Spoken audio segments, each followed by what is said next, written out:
Yo, we got another interview with Dizazta. The date is not important, you know, because it's timeless music, it's timeless interviews. You don't know what time it is because, like I said, it's not important. I'd rather not date my stuff by giving you a date. I'd rather sit back here and spit this game to you that's mandatory. If you're an artist in this game and you want to have a fair shake at everything, please take the time out to do the business behind this music. Music is 20% of this game. The other 80% is what these labels do. And that's why they get the big purse. That's the reason they get the money. Because the music is 20% of the game.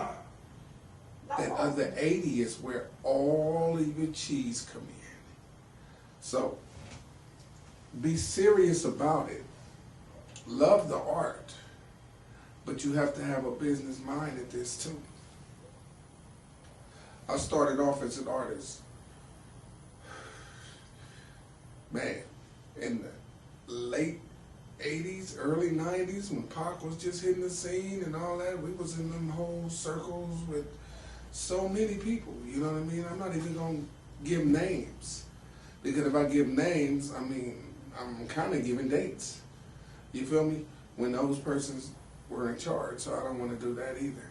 So, but I will give names of artists that we're dealing with now and future artists if you want to have a chance at this music, a fair shake, a label that appreciates not just the artist as a family, but a label that appreciates the art of the music.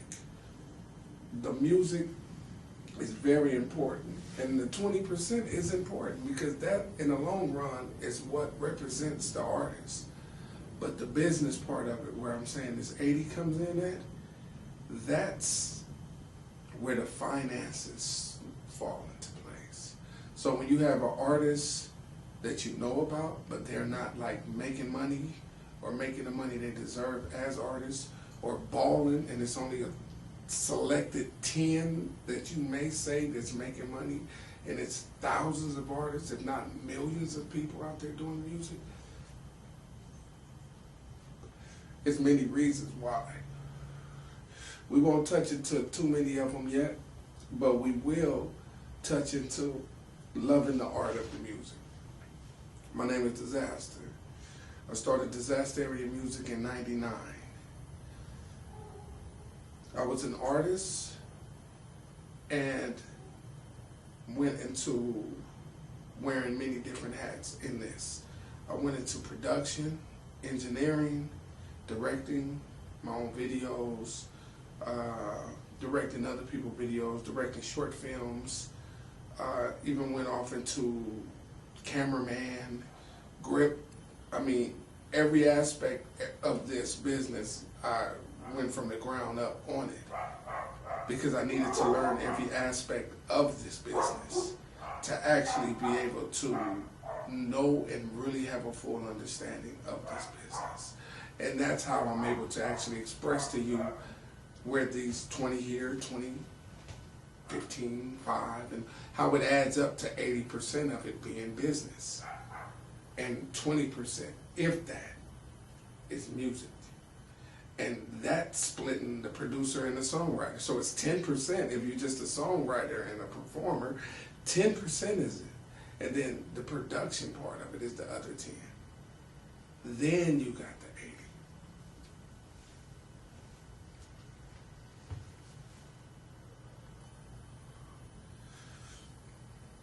Why did I choose to go independent?